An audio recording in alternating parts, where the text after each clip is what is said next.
na-eme nke ọma ebunye ya elu si ya jide nke o ji na-aga n'ihu biko ka anyị gbakọ kịta wee kenye n'Eze-Ana Eze-Ana ị ga-adị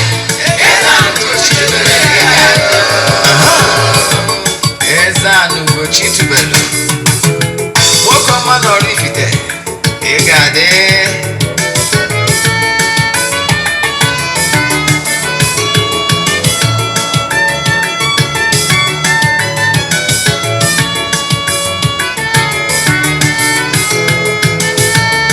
ọdịnala bụ eziokwu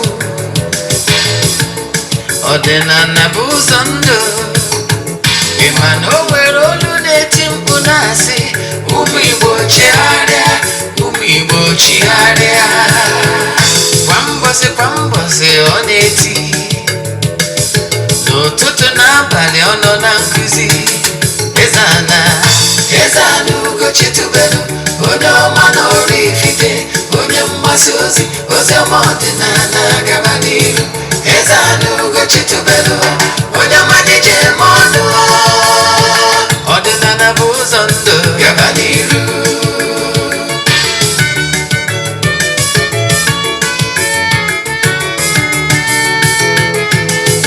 Eze-Ana ugochitubelu onye ọma na oraifite onye mgbasa ozi ọma ọdịnala gaba n'iru Eze-Ana ugochitubelu onye ọma dije eme ọnụ ọdịnala bụ ụzọ ndụ gaba n'iru Eze-Ana ga-adị ugochitubelu ga-adị ugochitubelu tempụl ọ ya adị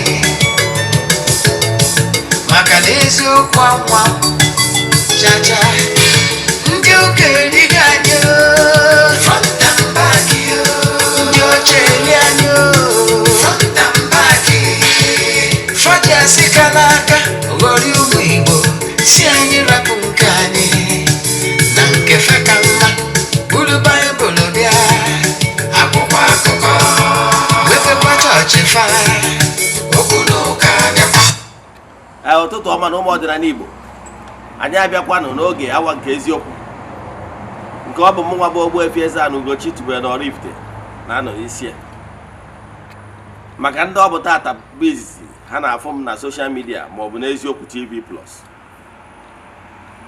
Kpọọ m Ogbuefi Eze-Ana ugochitubelu na oraifite abụ m onye isi nchụaja na ugochitubelu ọdịnala tempụl anyị na-agba afa miri emi rụkwazi ọrụ mmụọ dị iche iche abụkwazi m onye isi nchụaja na ọdịnala Restoration Evangelical Mission bụrụkwazi onye mgbasa ozi ọdịnala Igbo. So you can call me an ọdịnala evangelist. I will answer. My mission is to help people live better life. N'ụbọchị taa n'oge awa nke eziokwu isiokwu anyị bụ more you should know about your chi ya bụ your guardian angel and your spiritual forces. Yeah, it's me. What more you should know about your chi, your guardian angel and your spiritual forces. Onye ọ bụ isiokwu anyị. Ihe niile ị kwesịrị ịma gbasalụ chi onye ụwa gị and ya na mmụọ niile so chi gị. Ịghọtara? Ya ọ bụ isiokwu anyị. Mana bifo anyị gaba n'iru ọkwa dị mkpa. Echefuna na aja anyị na-achụ kwa ọnwa nke ọnwa aka na-aga n'iru anyị ga-achịkọta ụbọchị ikpeazụ nke ọnwa. Ndị mmadụ ebukubegori nke ọnwa Jun. Ihe abụọ aja mbuni enu, aja ịpụta ihe, aja esigo na ebuni imirikite ndị mmadụ enu. Mana anyị anaghị esho ihe ọrụ na social media maọbụ na telivishọn maọbụ testimonies, anyị anaghị esho ya. You know why? Ọ dịrọ necessary. Bụrụ ihe anyị maka ịbịa. Mana ofu ihe ka m na-achọ ịgwa gị na ike dị na aja a na-achụ n'ugwu maka na igwe bụ ike. Ị nwere ike isonyekwa na aja n'ebe ọ bụla ị nọ na nsọtụ ụwa dum maka na ike Chukwu zuru mba dum. Ka isonye na aja ihe anyị na-edere bụ ịfọwọdụ ya token donation, ịfọwọdụ ya 3 prayer request anyị ga-edebe n'ọta na-achụ aja na-aga ọfọ na-ekwubi okwu n'isi gị ụbọchị ọbụla ganye n'ọnwa ahụ. N'isi ụtụtụ a ejego ori na tempụl chụọ aja gụọ ọfọ kwubie okwu n'isi ndị niile sonyela anyị nke ọnwa. Ụbọchị nchịkọta ya anyị na-akwara ihe ọnụ na-eri jee na mmiri jee chụọlụ ndị mmiri aja n'afa mmadụ dum gbagotazie na temple chụọ aja ihe mmehie na afa mmadụ dum to entities of powers nọ na temple then gazie n'ebe nchụaja wuo eburu wee mesara aka n'afa mmadụ dum. Ike dị na aja a na-achụ n'igwe maka na igwe bụ ike.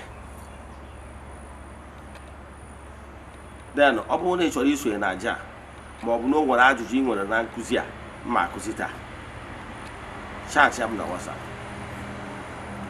08057837672. I repeat 08057837672. Nke ọzọ m chọrọ ka m kọwalụ gị ma ọ kpọọ m na second number 08138243871. I repeat 08138243871. ọ bụrụ na ị na-esonyere m n'eziokwu TV Plus, ọ bụrụ na o nwere any reason mere na iwu ọchịchara nkụzi a wee ruo isi njedebe, ma ọ bụ na ndị na-afụ maka ọkụ ndị NEPA were ọkụ, ma ọ bụkwanụ na isoro na mbido mgbe nkụzi a, jee na ma YouTube channel Ogbuefi Eze-Ana ugochitubelu oraifite. Ị ga-afụkwa nkụzi a ka inwe ike na-ekwe ya ọzọ, ka ị na-esonyere anyị n'oge awa nke eziokwu, na-agwa ndị mmadụ gbasara awa social media platforms na awa administration. Ka ị na-eme nke a ka Chukwu okike pụrụ ime ihe niile gọzie gị ma gọzibiga gị oke. Aṅụ na ngwọ na nkwụ na-abịa ebe ọ nwere nọ bịa nso, metụ aka na share button ka ndị enyi gị sonyere from the horse's mouth. Anyị chọrọ ka anyị kụziere gị ụfọdụ ihe ị kwesịkwara ịma gbasara chi gị na mmụọ niile so chi gị. Ka anyị gaba n'iru. Nke mbụ, onye bụ chi gị.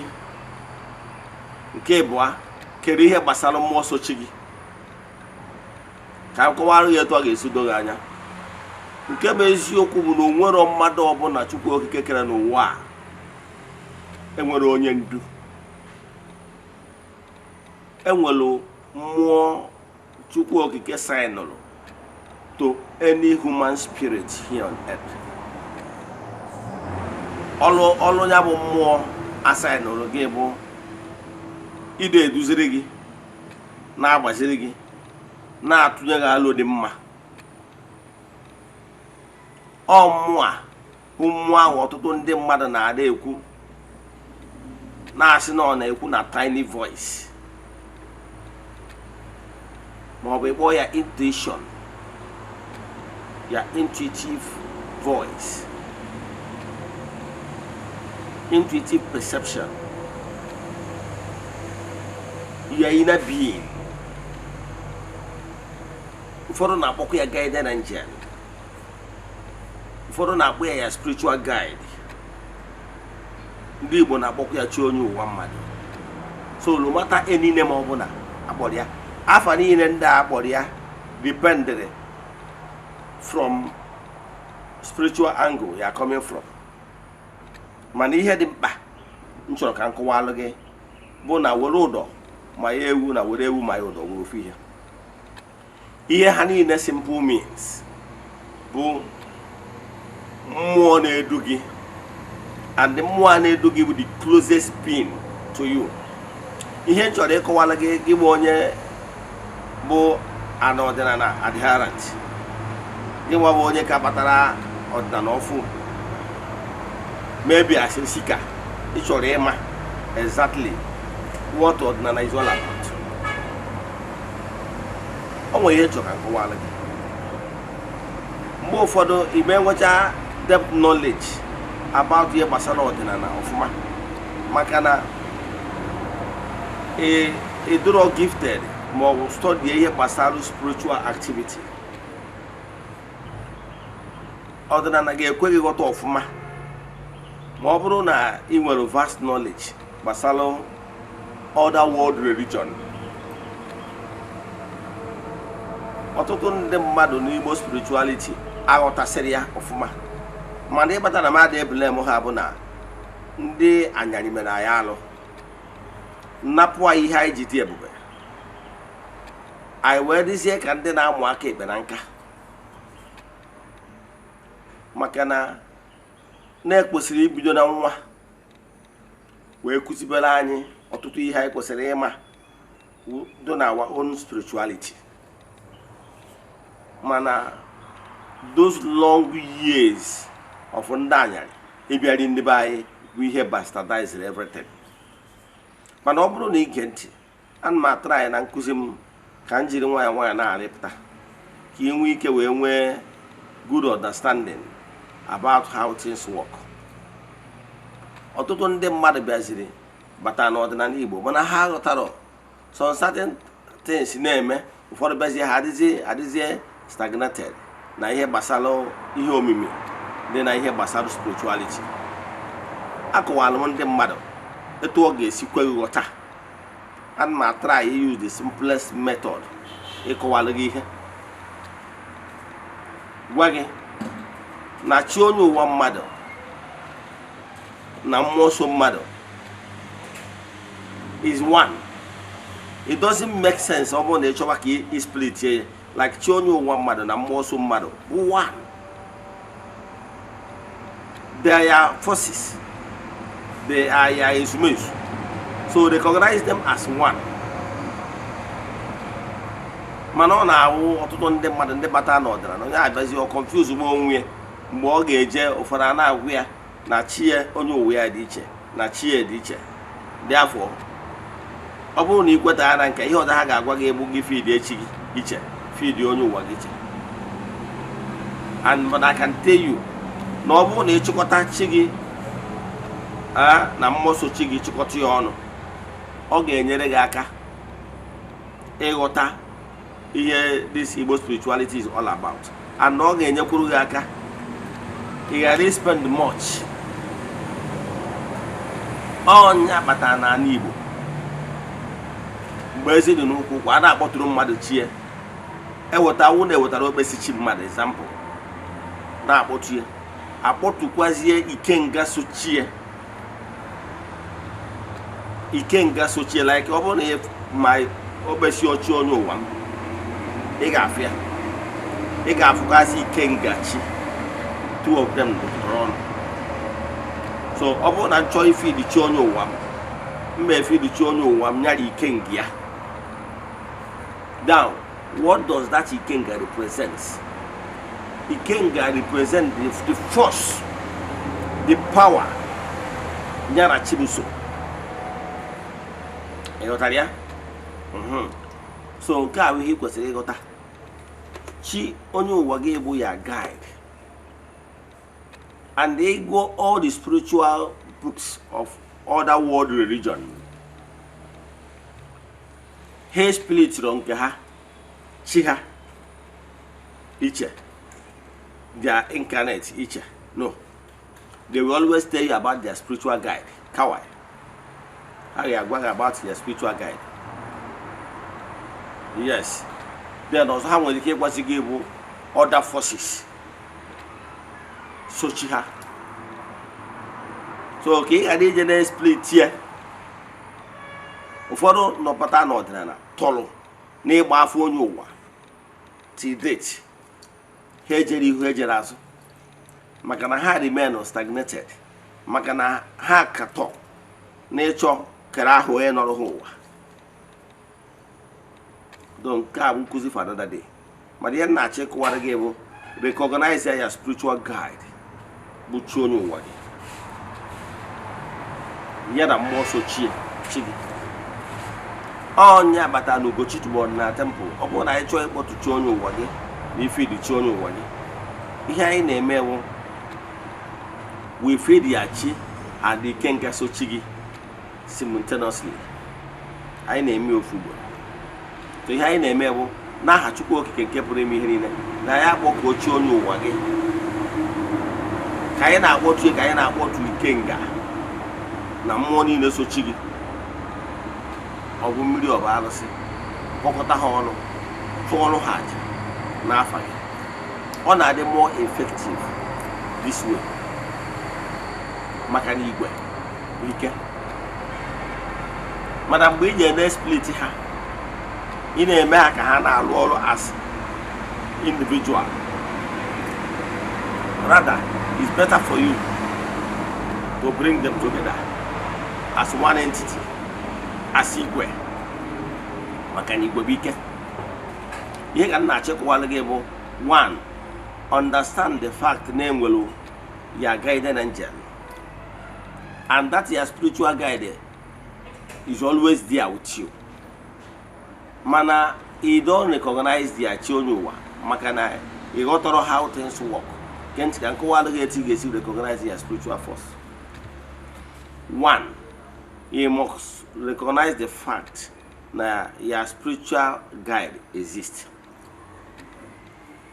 And the obu ni lota na your spiritual guide may exist, and none of the closest being to you. You must create time for interaction with your spiritual guide. Makane manobu nyamabu onu n'ekurugi na mmụọ. Nyamabu the last man standing behind you. So he gave me create a time. I keep saying it.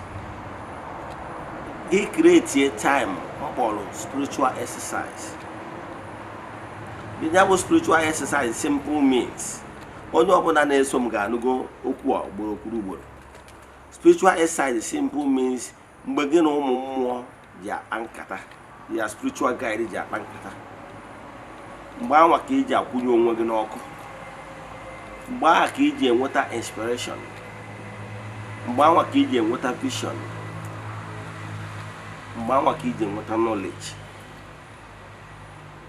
Nke bụ eziokwu bụ na man is a spiritual being. Whatever you want to be happening in your life here on earth, you must first of all create that particular scenario, that particular good thing, that particular wish you want to manifest in the world of the physical. You must create it with the power of mind. And your chi, your guide, is the pilot, is the driver that is supervising that your driving force.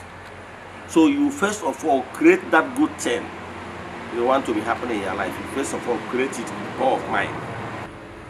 So that that particular thing you have created with the power of mind will happen in the world of physical.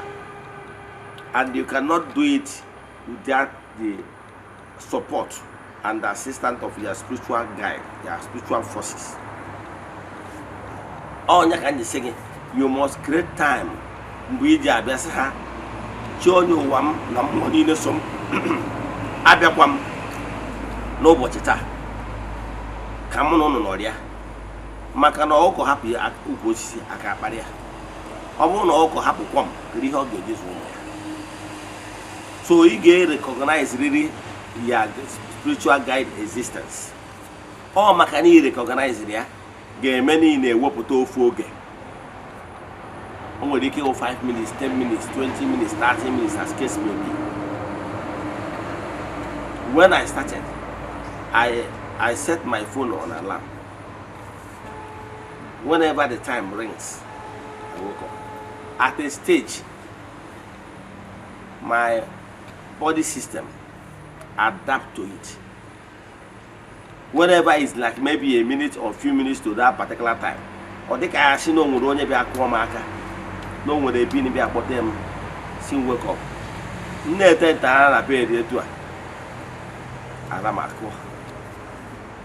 I will get up and get prepared. You know why India emphasize on this?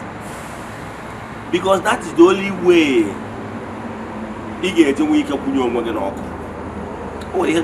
I keep hammering it and I will keep saying it here. People understand it very well. In this life you are seeing, remember your phone. You always charge your phone to remain connected to your friends and well wishers. It will called your spiritual power can be exhausted. So always you can refill your power bank. And the only way is to make him able to create a time. Do you know No one company no one is successful. Another when he had a board meeting. Then he board meeting. Board meeting more time for evaluation. When the company will assess their progress so far and check actually if they are really doing well or not. Now, if they are not doing good, they will try to improve. If they are doing good, maybe they will see some rooms of improvement. So, for you as a person, you cannot succeed massively without the support of your guided angel and your spiritual forces. They are part of your board members, spiritual board members. So what I'm recommending for you, for your own benefit, it works for me, and I can assure you it will work for you. It has worked for so many great minds. What any great mind at the end time, Oji, reflect. The time of pondering, time Oji achigari uche, na-eme plus and minus, time of meditation, time of silence. Oge a ka iji akwụnye onwe gị n'ọkụ, oge a ka iji receive that vision and knowledge you needed. Echefukwana, Hosea 4:6 says, my people are suffering. It's not rocket science. When I started, what I normally do is that I have a particular time. When that time comes, I wake up. I will start, call my chi, which is number one. I will call my chi, I will call my spiritual forces. Tell them I have come. For discussion and meditation. I will now praise them. Praise God Almighty, praise my spiritual forces, praise my spiritual guide.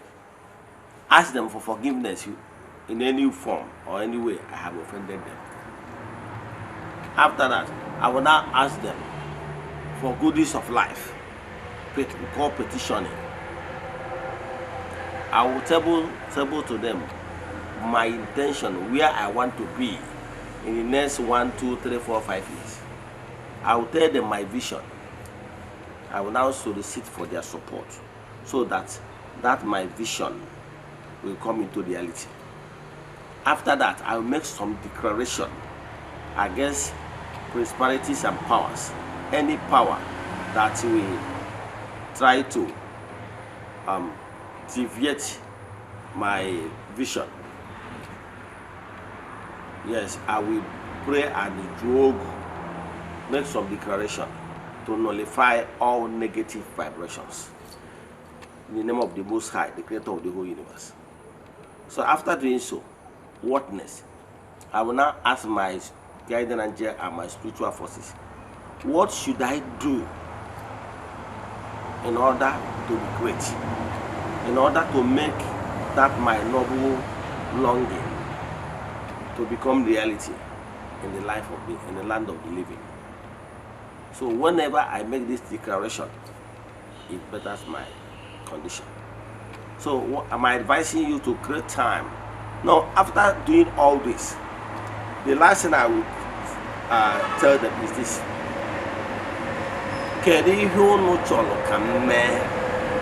This particular word is the key. Always use these words. That this word is words of humility. It shows humble. Show you are very humble. It shows you depend solely on them. It shows that you depend solely on their strength and advice. So it's like when you approach your father. After telling your father your experiences, your predicament, what you are passing through, and now say, Daddy, what would I do? What should I do?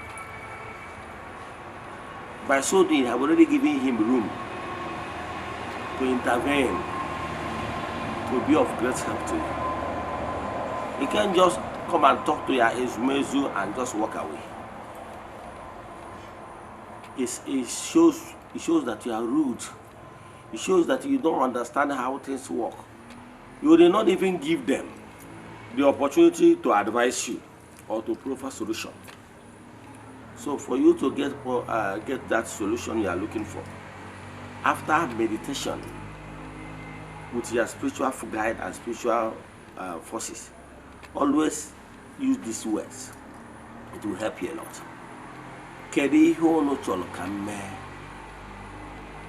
What do you want me to do? It shows that you don't know the way. It shows humility. It shows that you depend on their strength. Equal distance, you pause for a while. When you pause, believe in me, if you start following my footsteps, you begin to receive some messages. Sometimes, okay, you are praying, you want to be successful. At that time, your mind will be telling you, note, this particular time you are now, we are in like taking lessons, taking lectures that will help you in future. When I started learning so many things that's really helping me now. That is life. Life has stage by stage. So you just create your camera. Mwa ki is the widow whatever vision. Agwa mono name were on the book clairvoyance and clairvoyance. Now, on the no and when then half waffle. You know, now, one way by the drug create your camera may pause a while. You will keep it on no voice. You are saying you want to be great. Then this is the opportunity. Learn this, learn that, because you will need those knowledge in future. You will never what a vision of what you should do. You will what encouragement. Oh, when they are on here, they will fall asleep. When they fall asleep, or by into trance. Oh, but sometimes I remember I woke up by 3 o'clock, maybe around start my devotion immediately is 3. Then maybe I will be rounding up my devotion maybe around 3:30. Now after looking at my watch, Onasoki is about 3:30. Now Onasoki, that is the only thing I will remember, that I made that statement. Before you know it, I will be like, I fell asleep. This sleep might just last like 5 minutes. You know, trance doesn't take time. Now, I will now see like a vision. It just no matter happen like television, so real. Now, after experiencing that, maybe once I recover myself, now if I look at the watch that time, it might be like 3:35. Just before 3:40, I woke up. It will dawn on me that this is not sleep, this is trance. There is some occasion, and you know, whatever you see in trance happens so fast. What it means is that that particular time, that particular thing you dreamt of is already very close. It's already very close in the world of God's material. So meaning that that thing can happen any moment. But if it's dream, and we're dream world, dream you had today might happen in next 5, 6, 7, 8, even 10 years. Though some can still happen fast, depends on the propelling force. So, but trance happens so fast. The trance you had now might happen a day or tomorrow. Might happen even today, the same today in the evening, or tomorrow, or even next tomorrow. So, what I'm saying is that this: when you now receive this vision, some will go into dream, just sleep. For some will fall asleep. Maybe from that 3:30, you close your prayers and ask what will you do? Maybe you fell asleep. Maybe when you wake up again, it's maybe around 5 a.m. That is sleep. So, and within that sleep of maybe 2 hours later, 1 hour, or 1 hour plus, you dreamt of so many things. That is dream. And in that dream, the solution to your problem or what you ask for during your silent moment might be shown to you. You get? So you will hear voice loud and clear. Some you will perceive the intuitive perception. That tiny voice you say is very tiny, right? I can tell you, if we keep on believing in that tiny voice, which is always correct, yes, time will come when that voice will become loud. Maka na onye afụrụ gwa o mee ihe agwara ya, afụkwa ọzọ agwakwa ya.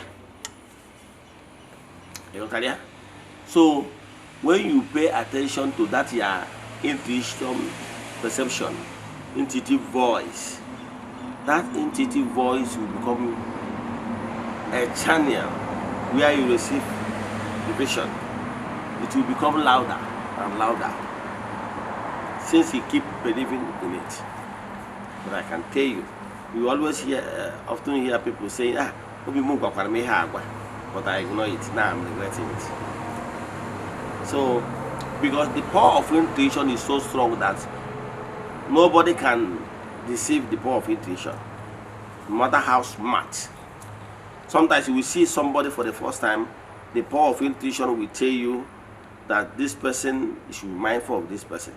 Sometimes you will brush the thing out because you are looking at the person's intellect.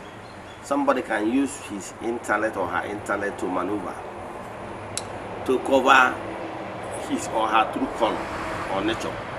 But intuition will always warn you to be careful with such a person. But most of the times, we ignore that intuition. That's one of the reasons why we normally fall into terrible mistakes. So what am I saying? Your chi, your spiritual forces, they link up and they communicate to you in various forms. They can use intuition, they can use dream, they can use vision, they can use so many ways. But the question is this: will you recognize or pay attention so that you will be able to absorb that particular vision that I'm giving you? So what am I saying in essence? What I'm saying in essence is this: pay attention to your spiritual guide and your spiritual forces. Believe in me, you will do exploits. Because they are a backbone. They are this power source that will always protect you and ensure that you will not go wrong. But why you are falling into troubles is that you don't listen to your inner voice. Do you know that some people pay attention to their inner voice and they are protected? I've had some experiences back then when I would like to maybe go enter a vehicle and my mind will tell you, no, don't enter this vehicle. Instead, enter the other one. Believe in me, pay attention. It had happened to me a couple of times. Some, I will not question. Whenever I receive that message, I will not question it. I will pay attention to enter even the second vehicle. I will allow that time. Even that particular one might be having maybe one passenger to get filled up. I say no. I will go to the second vehicle. Behold, sometimes when you keep on also, before that particular motor either involved in an accident. But when I have done also, motor maybe to the extent that they on the motor is stranded. When they go when na Abuja, when boy I want na bata, they have mem asamba and by the next turn. When we have to for that particular first turn, we say by that time we be same mabania. If you maybe had it stranded and the motor had filled up, so We can't even help any of them. Here I remember how I felt how the sick. The same thing with accidents.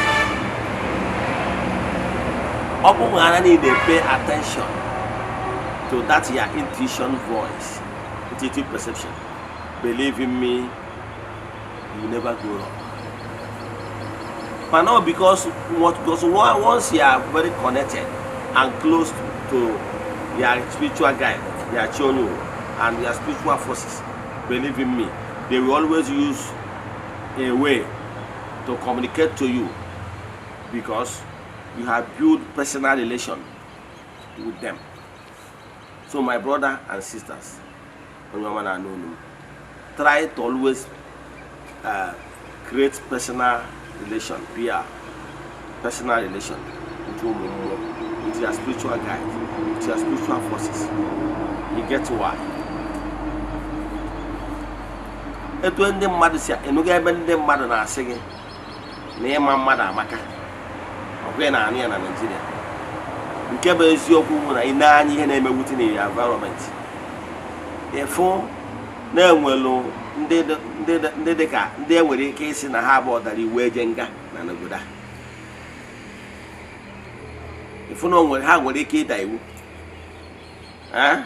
Manoya was said if you and Dahama that you get penalized, you look the other way around because of him and mother. What the hell?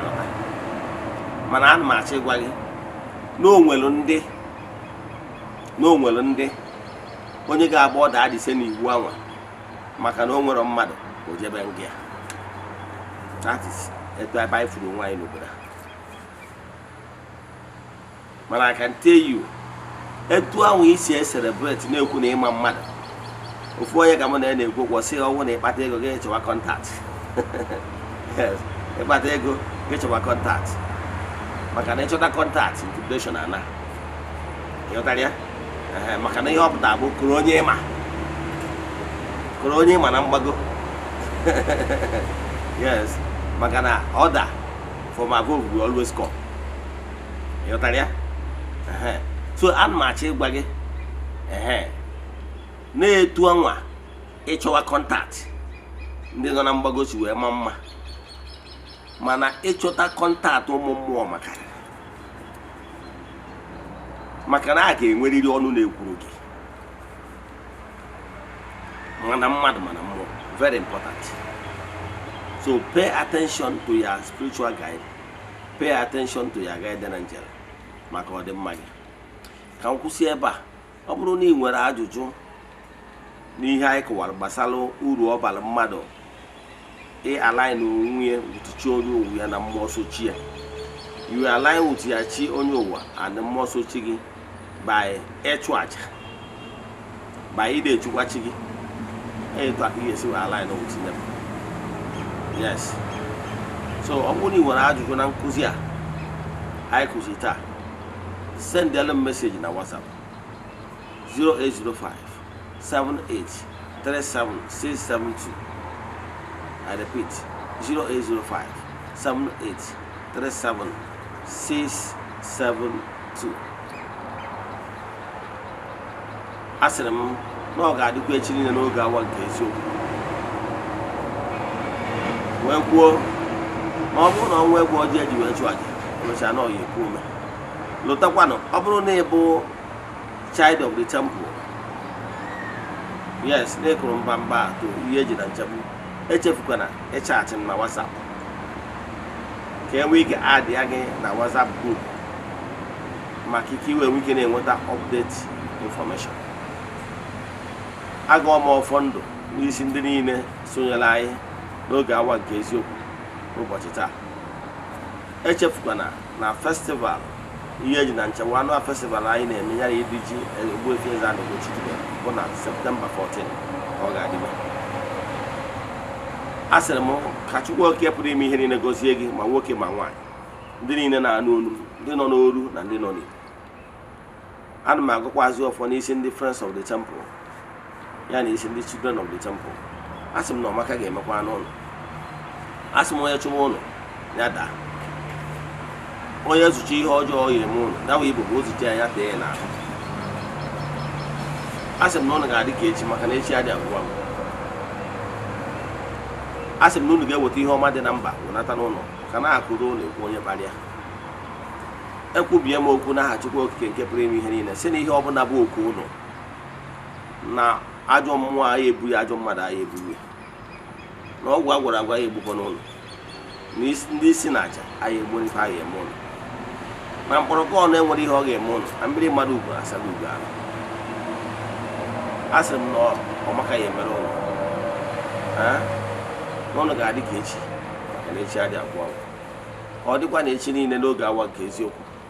A sị m na ọ bụrụ na ọnwa egburu oji eji wee chụ aja emechaa na ọ ya ekwu ome udo dịrị ọnụ.